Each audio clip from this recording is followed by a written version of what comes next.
Let's talk about trigonometry in terms of sine, cosine, tangent, and then we'll look at their graphs later on. We talked about their graphs in the functions video where we talked about the different parent functions. But here we have a right triangle. We have a right triangle, you have three sides. The side across from angle 90 degrees is always the hypotenuse, no questions asked. That's always the hypotenuse. Now over here to the right, I've written something here called Pythagoras triples. The more, if you know the fundamental, or a few Pythagoras triples, it will be very helpful in doing problems quickly. So for example, 3, 4, 5. 3 squared plus 4 squared is equal to 5 squared, right? That's why they're called Pythagoras triples. 5 squared plus 12 squared is equal to 13 squared. Pythagoras triples. 7 squared plus 24 squared is equal to 25 squared. And 8 squared plus 15 squared is equal to 17 squared. Those are a nice set of Pythagoras triples to know, I would say. So if you have here 5 and you have here 12, then this will be 13. Okay, so you have 5, 12, and 13. So in this right triangle, I can ask you to find sine C, okay? Or I can ask you to find sine A, okay? Sine A or sine C. Now here's the interesting thing. The hypotenuse is always the longest side. We know that. The opposite and the adjacent are the two things that change, and there's a reason why they change. The opposite is dependent on the angle in question. So over here, for example, when I say sine C, that means that my opposite is over here. That's the 5. Do you see? Now, if I said sine A, that means my opposite is 3. Sorry, my opposite is 12. I was looking at the three sides here. Sorry about that. But so that's how I get the 12 there, right? My opposite is 12. So let's first remember SOHCAHTOA, right? SOHCAHTOA says sine theta is opposite over hypotenuse. Cosine theta is adjacent over hypotenuse. And tangent theta is opposite over adjacent, right? Those are sort of the basics there. So SOHCAHTOA. You have sine theta is opposite over hypotenuse, cosine theta is adjacent over hypotenuse, and tangent theta is opposite over adjacent, right? Those are the set of values that we need there. So SOHCAHTOA.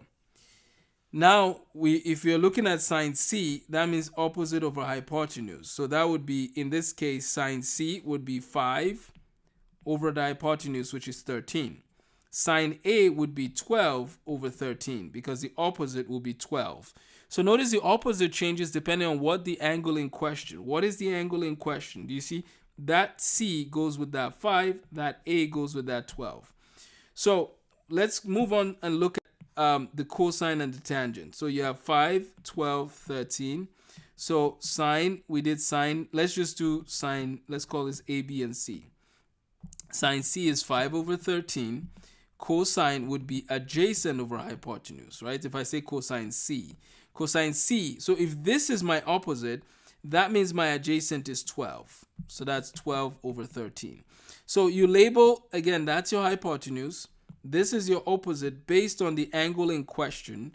And then therefore, this is your adjacent. So you should label the hypotenuse, opposite, and adjacent right away. And then you can go from there. So you have cosine C is 12 over 13. And tangent C, right, that would be the opposite over the adjacent, would be 5 over 12, right? So notice that your opposite is 5, your adjacent is 12, and your hypotenuse is 13. And you just plug those into the formula.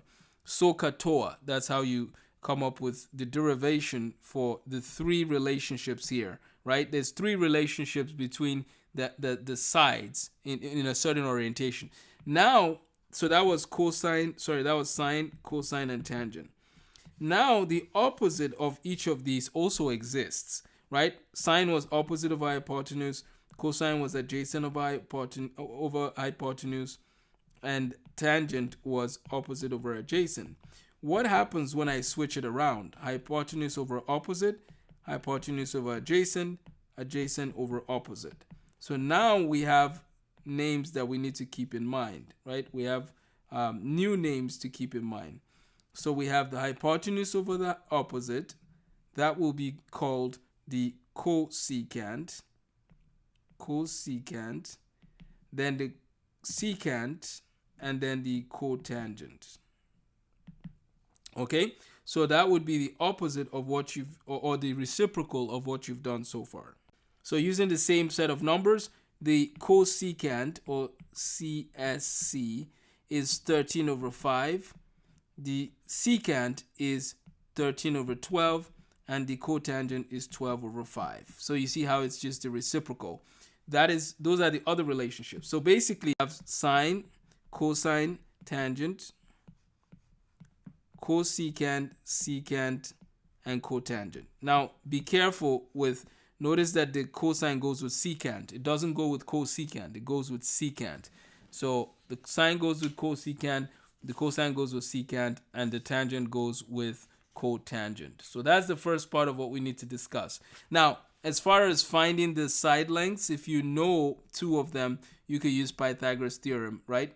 Or you just know that this is going to be a 5 based on Pythagoras triples. So we can find using a squared plus b squared is equal to c squared. And that's important to know that. So a squared plus b squared is equal to c squared. Okay. So now we've talked about the basic sort of sine, cosine, tangent, SOHCAHTOA. You can use that with the special triangles we talked about, right? If you have a 45, 45, 90 triangle, and you know this is 5, and this is 5, and this is 5 square root of, well, actually, you wouldn't need to do that for this particular problem, because the reason why you need some of those angles, right? And this would be 5 square root of 2. But the reason why you need some of those angles is because you need to know how to find the missing angle. And so I apologize, I already gave you the answer for everything here. But over here, if I don't know what this angle is, then I say, right, I can say sine theta is equal to 4 over 5. So then sine theta is equal to 0.8, right? Because 4 over 5 is the same thing as 0.8. So then I take the sine inverse of sine theta, right? The sine inverse, and you take the sine inverse of 0.8. Use your calculator, which you're allowed to use on the ACT, and you could fill in this answer for me, okay? So you use the sine inverse to find the actual angle. Like, what is this angle? We know this is 90. If you find this angle, then you add it to 90, and you can find this angle. So it's important to know sine, cosine, tangent, SOHCAHTOA, but it's also important to know how to find a missing angle using the sine inverse, right? That's the important thing to keep in mind. So we've talked about SOHCAHTOA, we've talked about cosecant, secant, and cotangent. And let's quickly talk about trigonometric identities. You don't need to know too many of these for the ACT. There's actually two very famous ones, or very popular ones that you would see, that you could see.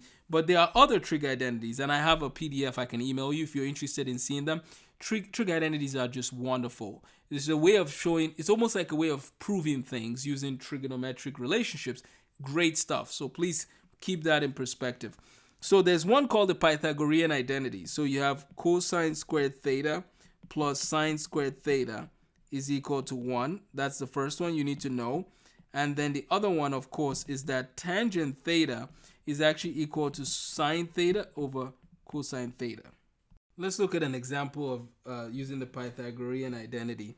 If you have cosine x, so you have cosine x, okay? So you have cosine x and then sine squared x minus cosine x. If you have a problem like this and you're supposed to somehow simplify it or try to see which one it's equal to in your Scantron, A, B, C, D, E, what you need to do then is remember you have cosine x here, that just stays.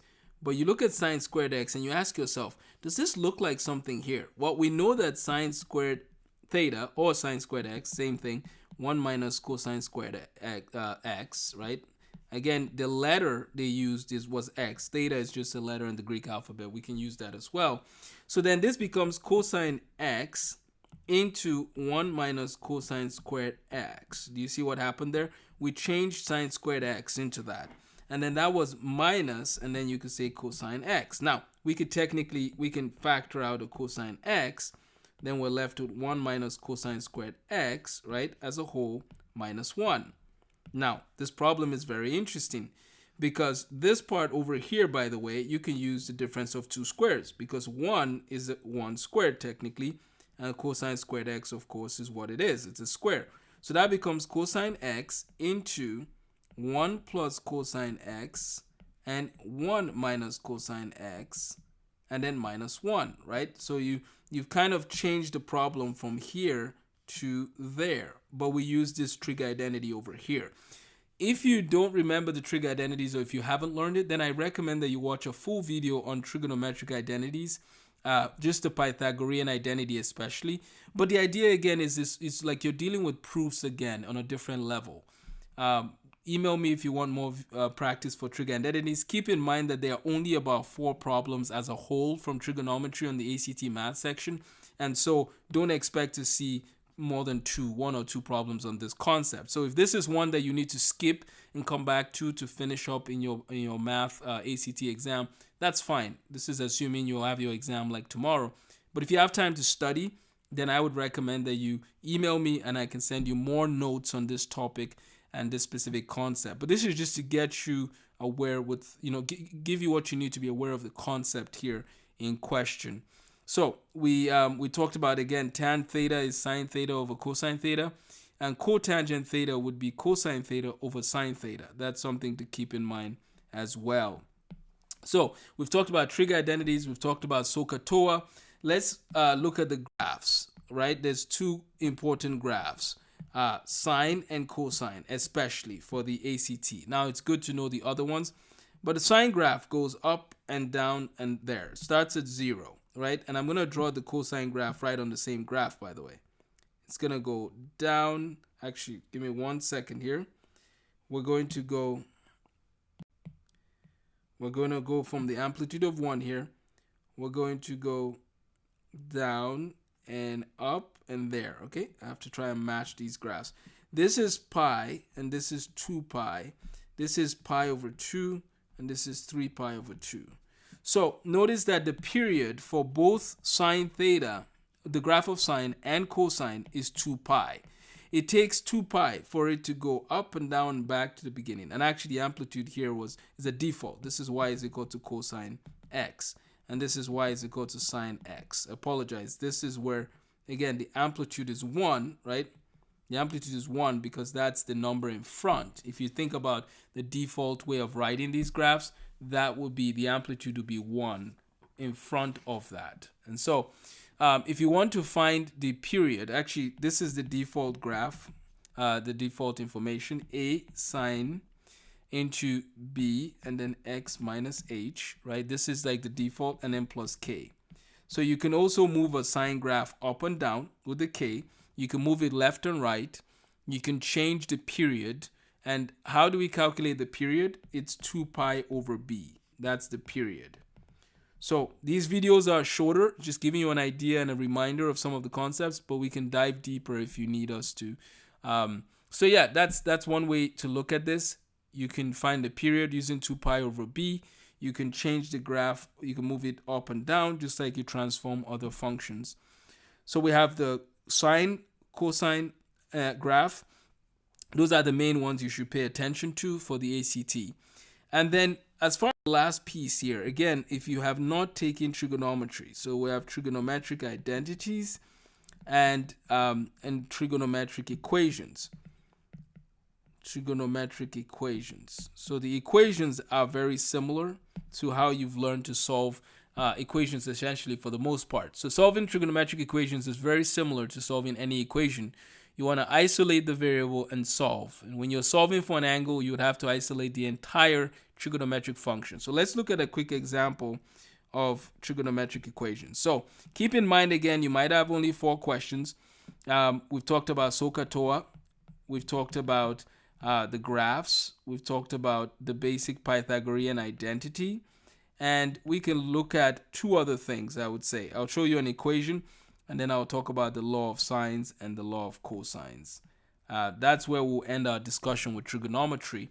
It's not a big part of the ACT exam. It's good to know these concepts, but if you want to study them more in depth, I recommend that you take a trigonometry class or just ask for more examples of any of these concepts that you're interested in. But keep in mind that normally in 11th or 12th grade in pre-calc, that's where you dive into trigonometry. So let's look at an example here with trigonometric equations. So imagine if you have x let's call it cosine squared x plus 2 cosine x plus 1, right, is equal to 0. If someone says to solve this equation, in this particular type of trigonometric equation, you can think of it this way, right? You could use, think of it as y squared plus 2y plus 1 equals 0. You would technically factor that and get y plus 1 equal to 0. Now imagine instead of using y, I put cosine squared. Well, I put cosine x, right? Cosine x.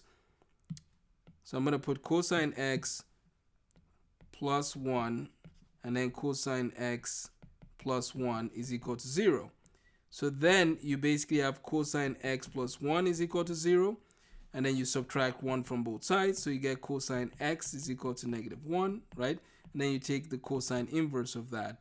That would be part of what you'd be doing. But the way you use the cosine inverse there is you almost have to go back to your unit circle and learn what to do with unit circles there. And you just find where it matches that for -1. Now, of course, that's not going to work out perfectly because on our unit circle, we go back and let's see. So we've talked about all those, and we're going to have values that are that are different from what you might see in that situation. I would recommend that you just look at the unit circle to see some highlights, some important spots on there. We have basically, think about situations like this here is 1, 0, and this is -1, 0. This here is 0, 1, and this is -0, -1. So we have some points on our unit circle. And then on our unit circle, we have 30, 60, and then 90, and then and so on and so forth. This will be 30, 45. Sorry, I should put 45, and then 60, and then 90. We have them in degrees. You can convert that to radians. That's more just stuff that you will learn in pre-calculus and trigonometry. On the ACT, there's not as much of that, but it's just knowing that when you solve trigonometric equations, you can then use a unit circle to see where those numbers will fit back on the based on the equation you've solved. We could talk more about trigonometric equations and identities, but this video is just a summary. We will wrap up now with the law of sines and law of cosines. The law of sines, you might remember, is where you have like sine A divided by A is equal to sine B divided by B. So that if you have, depending on what you're given, because the law of sines and law of cosines are very specific to what they're for. And you need to be aware of the distinctions between them. So let's quickly discuss that, and then we'll end this video. For cosines, I'll come back to that in a second. You have a squared is equal to b squared plus c squared minus 2bc cosine a, right? So you have an included angle and two sides, and you're trying to find a missing angle depending on what they're asking you, or you're looking for the missing side, the side across from the included angle. So if they've given you an included angle and two sides, you can use that included angle and the two sides to find a. So that's how the law of cosines comes to work. But that's the law of cosines. For the law of sines, basically are dealing with when you have two angles on one side. So two angles and one side. So the angles and the side, right? You could be given an angle and a side that is not included, right? That's different from a situation where you have an included side, which would be also work with the law of sines. If you have an included side and two angles that are given, you can also use that law of sines. So if this is A, for example, and this is A, this is B, and this is C, and this is C. So we have information with the angles, right? So if you have two angles that are given and a side, we can use that information with the law of sines. And I know, sorry, that was a lot of information with trigonometry, but if there's any aspect of it that you'd like to discuss, let me know and we can send you more resources. So law of sines, law of cosines, again, one problem could come out of that, but with the law of cosines, you're just plugging in the values. If you know what B and C are and cosine and what A is, you plug it in there. Make sure you have your calculator in the right unit. If it's in degrees, make sure it's in degrees and not in radians for the angle that you're using. We'll talk more about trigonometry at a different time. Let me know if you have any questions. Have a great day.